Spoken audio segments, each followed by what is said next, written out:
3 e 13? 13? 13 Ah, tá. não é um bom número. Pois é. Isso aí é um sinal, hein?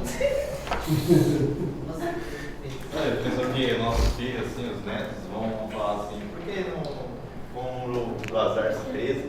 Pois é. Vai passar assim. Não, sabe o que significa esse 13 e 13?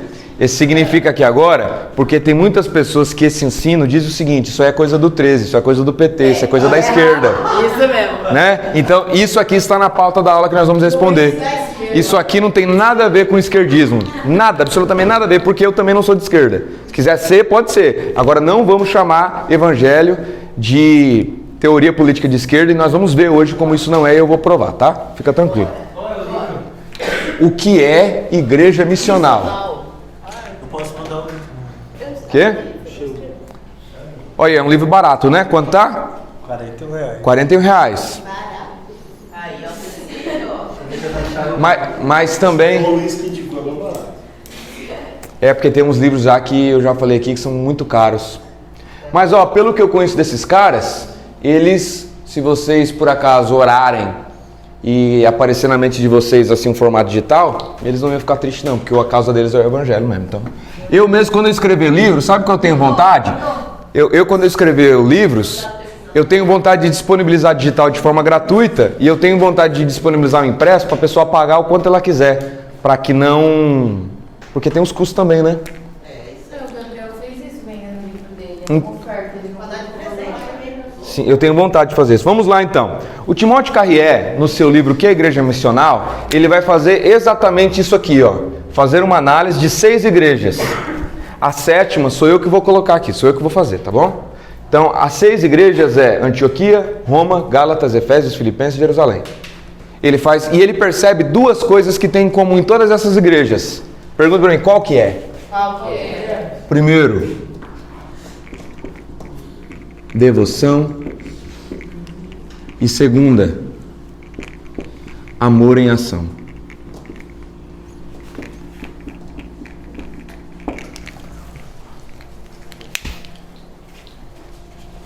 Vou ler aqui para vocês.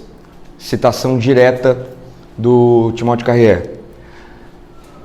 Uma das coisas em comum que temos nessa igreja é o amor em ação, que é a luta social, que é a luta para a transformação da sociedade em todos os setores. Não é somente o seguinte, o cara está com fome, vamos dar de comida. Não é somente isso, mas é transformar uma estrutura que gera a fome, que gera a injustiça, que gera o crime. Essa igreja luta pela transformação social. Porém, olha o que ele diz, este fator da luta nasce de uma outra característica, que é o quê? A presença da graça abundante. Presença real do Espírito Santo. Ou seja, essas igrejas que nós vamos analisar são completamente cheias de devoção pelo Senhor, paixão pelo Senhor. E, por serem apaixonados pelo Senhor, eles têm uma vida de amor em ação. Então, olha só algo também que o Timóteo Carrier escreve no seu livro. A percepção da graça de Deus e a busca de viver somente por ela, ou seja, porque nós queremos viver somente debaixo da graça de Deus, e tem muito lugar aí que fala, né, as doutrinas da graça, que de graça é só coisa sem graça. A percepção da graça de Deus e a busca de viver somente por esta graça, sabe o que ela faz em nós? Ela nutre um coração por amor em ação. Essa é a graça surpreendente que se contrapõe à lei calculista. Ela nutre o amor em ação, porque quem vive pela graça sabe que depende unicamente da misericórdia de Deus, sendo então muito mais capaz de espelhar essa mesma misericórdia nos seus relacionamentos humanos. O que ele está dizendo? Se a igreja de fato vive pela graça divina, e essa graça superabunda no seu coração, essa pessoa vai ter tanta devoção pelo Espírito Santo, meus irmãos, que ela vai conhecer cada vez mais profundamente a misericórdia e o amor de Deus. E se ela conhece mais profundamente a misericórdia e o amor de Deus, ela espelha muito mais essa misericórdia e esse amor de Deus para os de fora, para os de dentro e para todos. Faz sentido? Primeira igreja que nós vamos analisar, Antioquia. Atos 11, 26. Até o 30.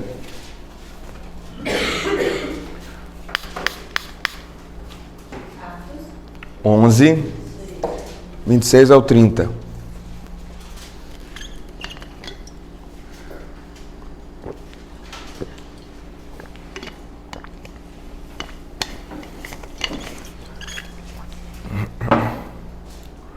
Quem achou, leia para mim bem alto. Leia de novo. É porque agora nós vamos ver em qual igreja isso aconteceu. Ai, minha perna.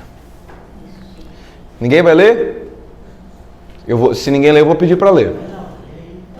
Então leia, Thaís. Tendo encontrado, levou a Antioquia. Levou para onde? Antioquia. E aconteceu que por um ano inteiro eles se reuniram com a igreja e ensinaram muitas pessoas. E os discípulos foram chamados cristãos pela primeira vez em Antioquia. E naqueles dias vieram profetas de Jerusalém para Antioquia. E levantando-se um deles, por nome Ágabo, tornou conhecido pelo Espírito que haveria uma grande fome em todo o mundo, e isso aconteceu nos dias de Cláudio César. Ou seja, qual foi a igreja que ofertou para matar a fome? A igreja de Antioquia. E o que eles fizeram durante um ano? Se reuniram, estudaram a Bíblia. Ou seja, é uma igreja profundamente devota ao Senhor, apaixonada pelo Espírito Santo. E é uma igreja que fez o quê? Por o seu amor ao Senhor, amor em ação, exercício da misericórdia. Abram agora Atos 13, do 1 ao 3.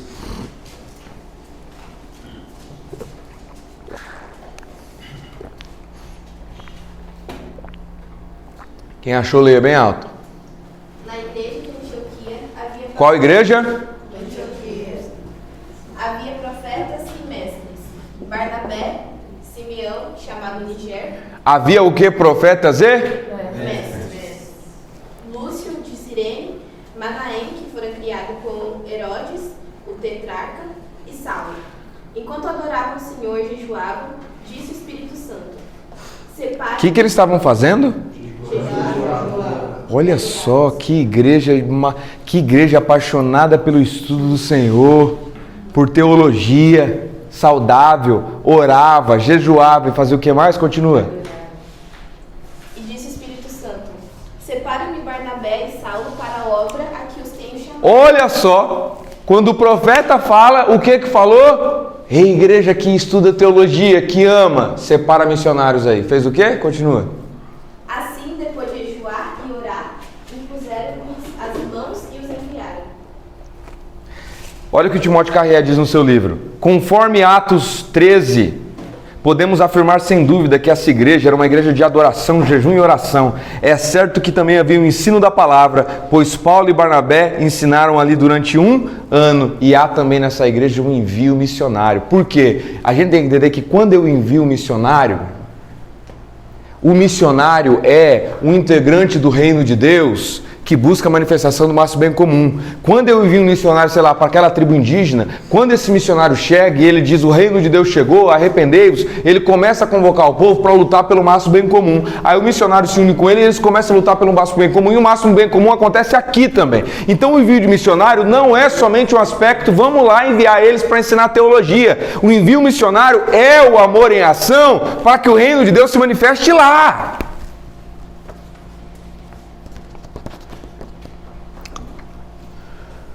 Ou seja, vimos que a igreja de Antioquia tem esses dois pontos, sim ou não?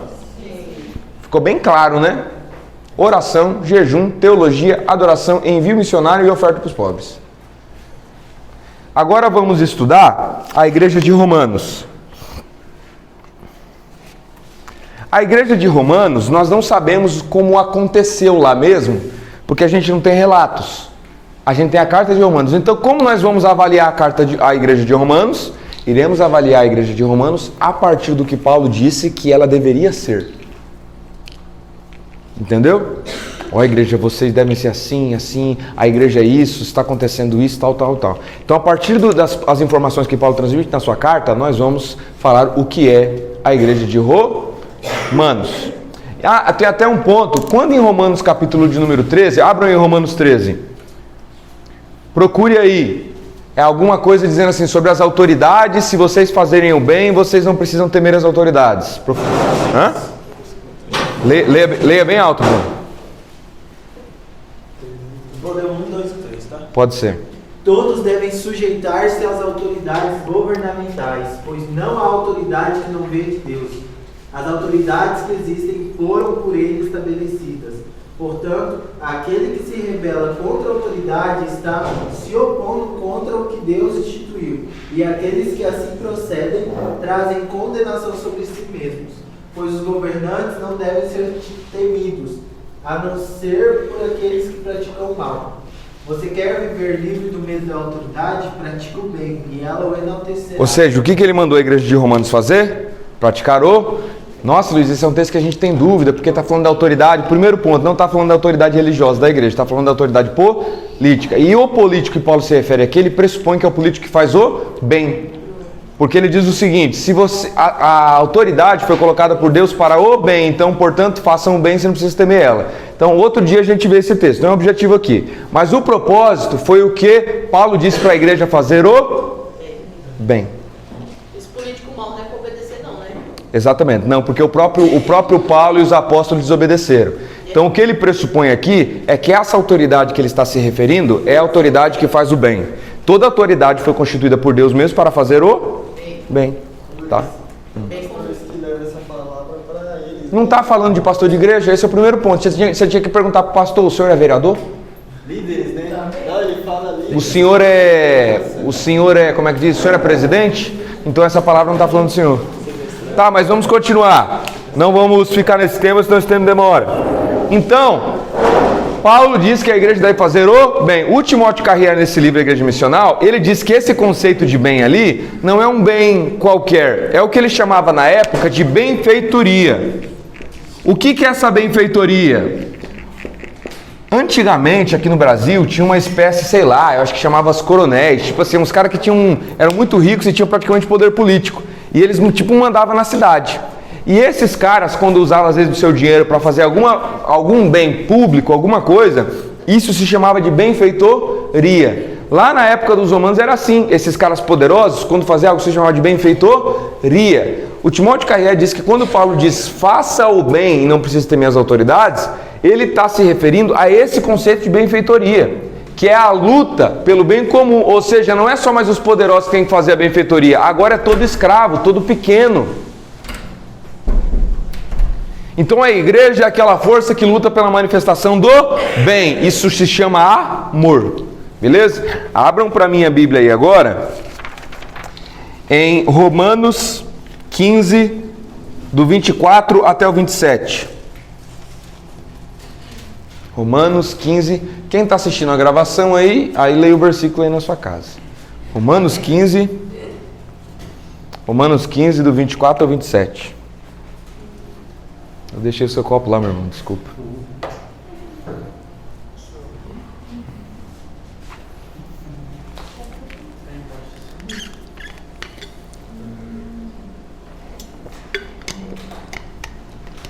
Achou, Leomara?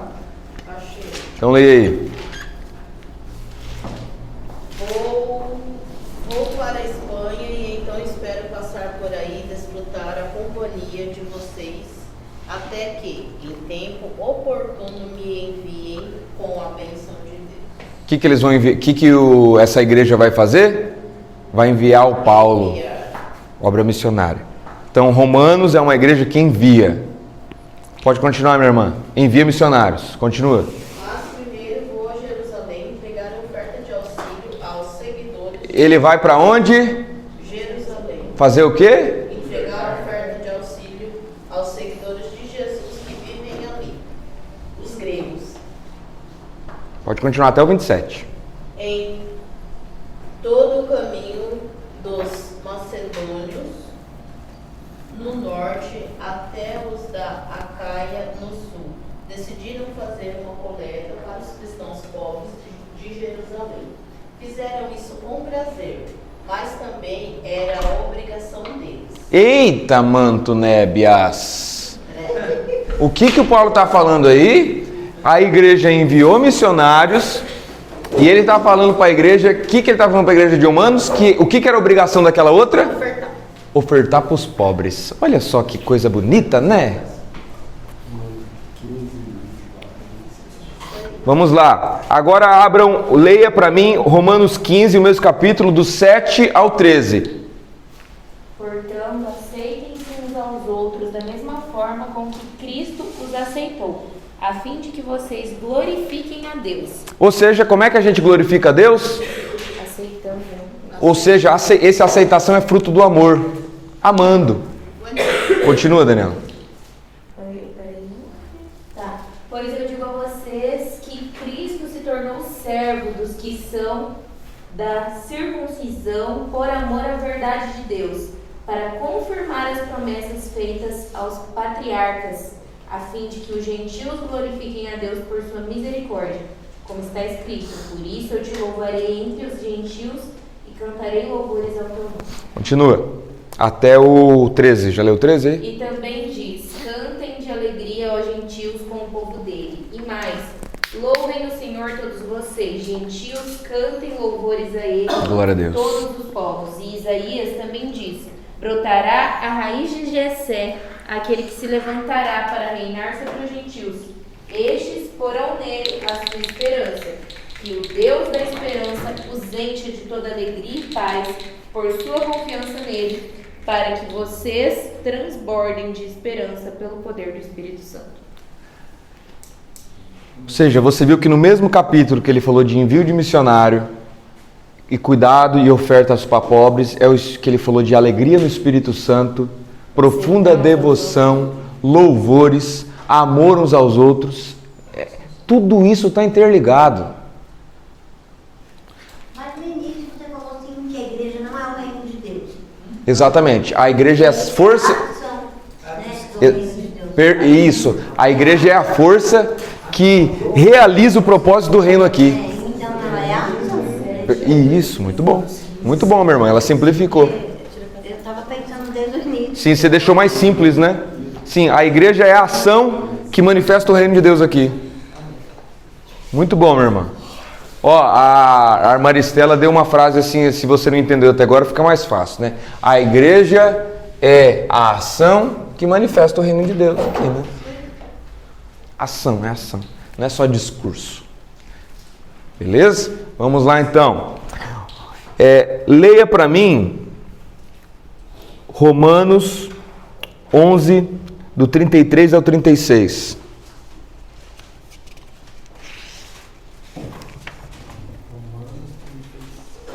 Ó profundidade das riquezas. Olha o louvor ao Senhor.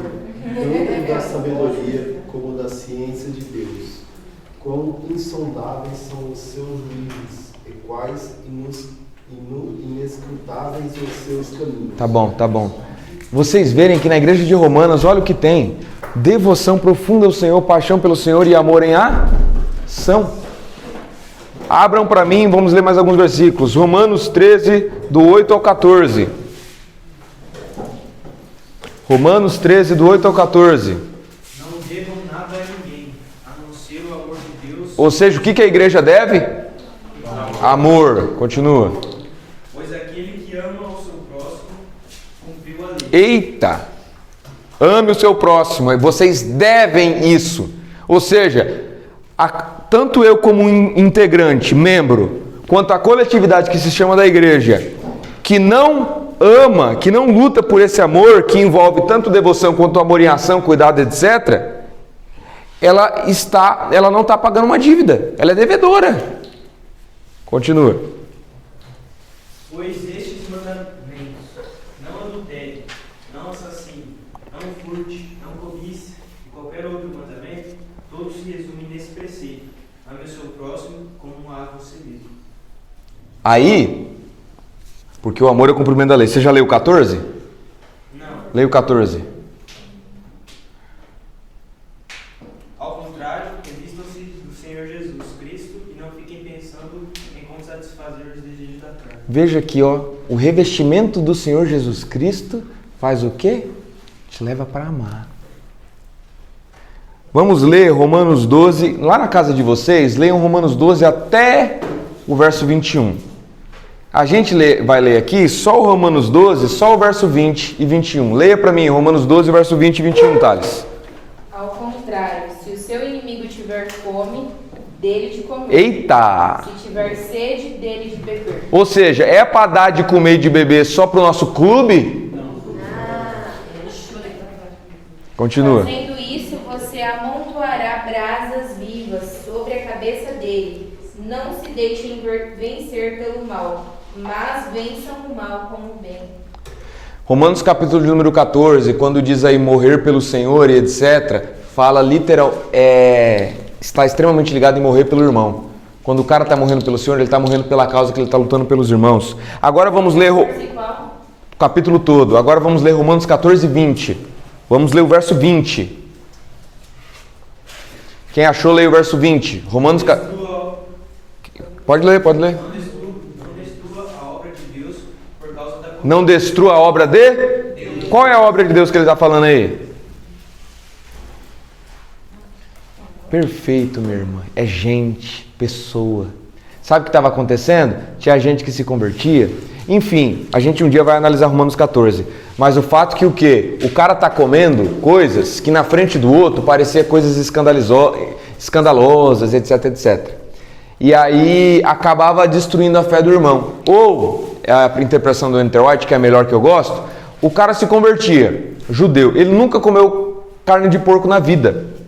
Ele disse assim, olha, eu já sei que não é pecado comer, mas cara, eu nunca comi na vida, eu não vou conseguir desfrutar dessa liberdade, então eu não vou comer. Aí aqueles que diziam o seguinte, não, nós somos livres, eu vou comer carne de porco, ficava comendo na frente dele para provocar ele, ofender e dizendo, você é fraco, cara, você nem comer. Aí o irmão se sentia machucado, ferido e destruía ele. E quando destrói ele, o que Paulo falou que destrói? A obra de Deus é gente, meu Deus do céu. Uma coisa dessa questão de beber, né? Tipo assim, por exemplo, um cara... Porque a Bíblia nos fala, né, que a embriaguez, né, se torna um pecado, né? E tem muito que fala, não, nós somos livres, não sei o quê. E eu já vi muitas vezes em comunhão de igrejas, né, confraternizações e tal, pessoas que não condenam a prática de beber, né? Beber em frente de pessoas que não concordam, e essas pessoas que não concordam ficarem escandalizadas e tal, e se enfraquecerem na fé. Muito bom, o que vocês acham disso? Eu acho que a palavra escandalizar, ela é uma palavra muito difícil, né? É uma palavra que talvez a gente não entenda. Tá bem confuso o que significa, né? O que significa, porque tem muito... Isso eu falo como missionário que anda que conhece várias denominações, né? Tem gente que é só dodói e que se esconde atrás desse versículo para se esconde, né? Mas a verdade é o que eu vejo.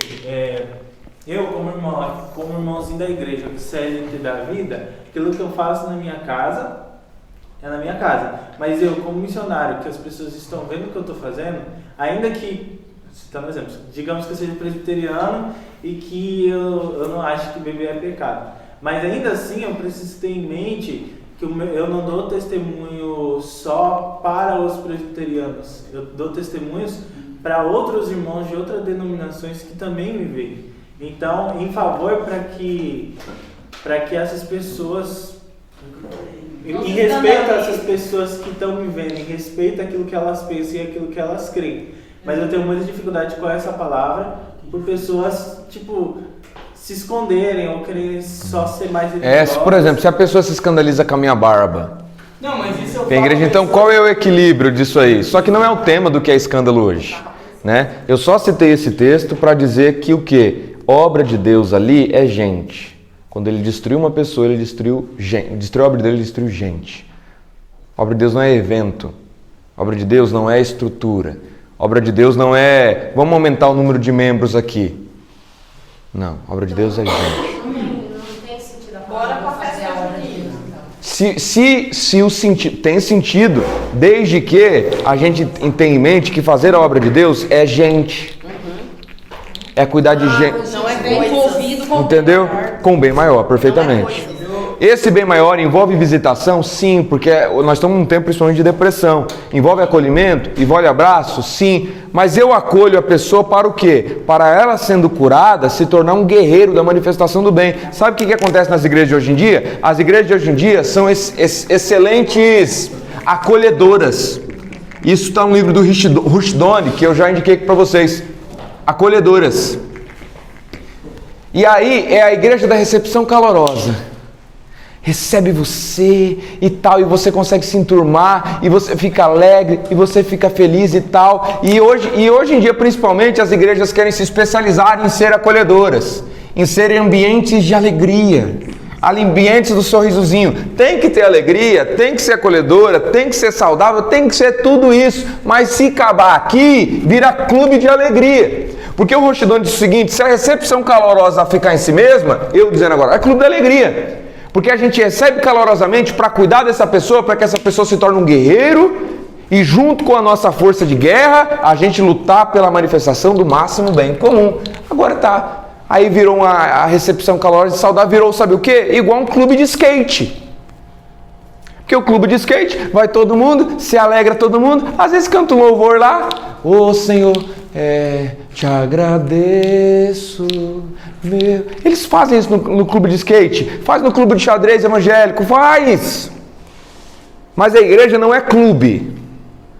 Se findar nisso, ela perde toda a sua essência da eclésia. Luiz, então não pode cantar? Eu estou falando que não pode cantar? Pode cantar, eu gosto de cantar na minha igreja, como eu disse, tem ministério de louvor. Luiz, então não pode? Pode fazer tudo. Luiz, então a gente não tem que receber calorosamente? Tem que receber. A questão que eu digo é o seguinte: se a gente se esquecer que o objetivo da gente receber, cuidar, tem um ferido aqui. O objetivo de eu cuidar do ferido é viver o amor ao ferido, e que depois ele deixe de ser ferido, ele se torne agora um guerreiro para a gente lutar junto pela manifestação do nosso bem comum. Porque senão o evangelismo se torna o seguinte: vamos para a minha igreja? Vamos evangelizar. Vamos. Evangelismo é o quê? Você vir para a minha igreja, sentar aqui e depois trazer mais gente para ficar sentando aqui comigo. É porque tem igrejas que obrigam, por exemplo, a pessoa que faz evangelismo a levar mais pessoas. Se ela não levar pessoas, às vezes tem missionários naquela igreja. Se ele não levar mais pessoas, teve uma missionária uma vez que me contou que ela tinha a obrigação de levar o quantitativo. Eita! Então, aquele quantitativo, ela não teria mais E tem igreja, é porque essa igreja já está se perdido muito. Tem igreja que não chega a exigir meta, mas ela sempre vem com aquele discursinho assim: não, aqui não tem meta, né? Mas nós, se amamos ao Senhor, a gente quer trazer gente para cá. Então a pessoa fica o quê? Fica culpada. Nossa, eu preciso, né? Ou seja, porque a meta pega pelo medo. Se você não cumprir a meta, você imposição. Agora tem gente que eles pegam pela culpa, pela autoestima, que é o que? Não, nossa, se eu amo... Não é meta. Mas se você ama o Senhor, você faz isso. Aí a pessoa começa a se sentir pressionada, assim, nossa, se a obra de Deus é trazer gente para cá, não tem meta, né? Mas eu preciso fazer isso. Aí o que ela começa a fazer? Ela vira uma mão de obra para aumentar o número de membros. E só para concluir, tem problema aumentar o número de membros? Não tem. O problema é o quê? Quando o membro, o objetivo é o seu só para ele vir para o nosso clube, para a gente cantar junto e pagar o dízimo.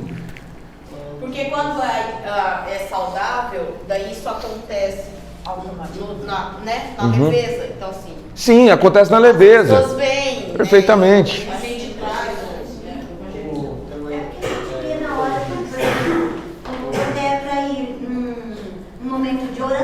Chorar por alguém, ou ir para você fazer um projeto, a minoria vai, não é? Exatamente, a minoria vai.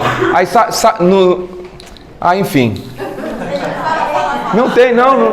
No meu ponto de vista é o quê? Nós não podemos, só um equilíbrio também. Eu não consigo cobrar, por exemplo, o Cristo. O que ele está fazendo agora? Trabalhando, ele tem conta para pagar, etc. Então, fica difícil, a gente tem que exigir mais, principalmente dos pastores que estão integral. Porque às vezes, imagina só, o Cristian trabalhando, agora o pastor integral. que está sendo pago pelo dinheiro de Deus para isso, para fazer reunião de clube. Agora o seguinte, mesmo o Christian trabalhando, ele não vai poder estar em todos os projetos, mas ele tem que entender que mesmo assim ele tem que reservar algo de si mesmo para lutar pelo máximo bem comum. Só que não dá para cobrar para a pessoa ir. Agora o seguinte, sabe a partir de que a gente consegue avaliar principalmente a liderança está debaixo do o pastor? É o quê? O quanto ele usa da força